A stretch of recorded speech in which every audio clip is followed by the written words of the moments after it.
గుంటూరు జిల్లా సిపిఐ కార్యాలయం మల్లయ్య లింగం భవన్ వద్ద 80వ స్వాతంత్ర్య దినోత్సవ వేడుకలు ఘనంగా నిర్వహించారు. సిపిఐ నగర కార్యదర్శి ఆకటి అరుణ్ కుమార్ అధ్యక్షతన జరిగిన కార్యక్రమంలో జిల్లా కార్యదర్శి కోట మాల్యాద్రి జాతీయ పతాకాన్ని ఆవిష్కరించారు.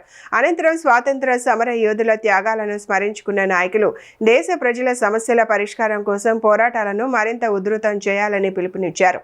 ఆగస్టు 17 నుంచి 28వ తేదీ వరకు ప్రతిరోజు ఒక్కో ప్రజా సంఘం ఆధ్వర్యంలో ఆయా వర్గాల సమస్యలపై రాష్ట్ర వ్యాప్తంగా నిరసన కార్యక్రమాలు చేపడతామని కోట మాల్యాద్రి తెలిపారు. ఈరోజు దేశానికి 79వ స్వాతంత్రం అయిపోయి 80వ సంవత్సరానికి అడుగుపెట్టిన సందర్భంగా మన పార్టీ కార్యాలయం దగ్గర మనం ఈ పతాకాలు కలుసుకుంటా ఉన్నాం. ఏదైతే అందరూ కూడా సమాన హక్కులు ఉండాలని మరి రాజ్యాంగంలో మరి ఏదైతే పొందుపరిచారో రాజ్యాంగాన్ని మనం గౌరవిస్తూ రాజ్యాంగంలో ఏర్పాటు చేసుకున్న అన్ని హక్కులను ఈ రోజున మరి ప్రజలందరికీ రాని పరిస్థితి జరుగుతూ ఉంది.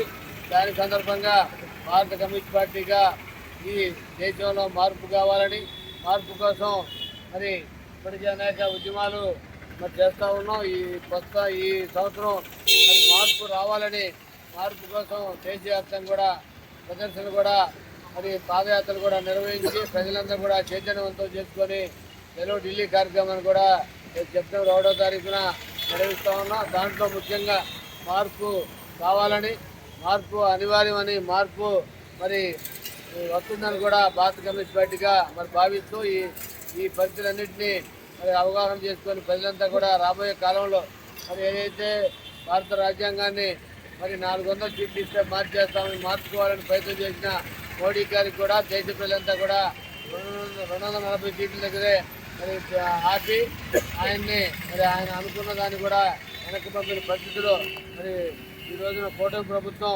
మరి ఏదైతే ఉందో హామీలన్నీ కూడా ఇక్కడ కూడా నెరవేర్చిన పరిస్థితులు మరి దేశంలో రాష్ట్రంలో మార్పు కావాలని, ఈ మార్పు కోసం రాబోయే కాలంలో అంతా కూడా ఐక్యమత్యంతో ప్రజలకు అండదండలుగా ఇస్తూ ఈ మార్పు కోసం ప్రయత్నం చేసిన భాగంగా మరి మనమంతా కూడా ఈ స్వతంత్ర దినోత్సవం సందర్భంగా పునరంకితం అవుదామని తెలియజేస్తూ ఈ అవకాశం కల్పించి మీ అందరికీ ధన్యవాదాలు తెలియజేస్తాం.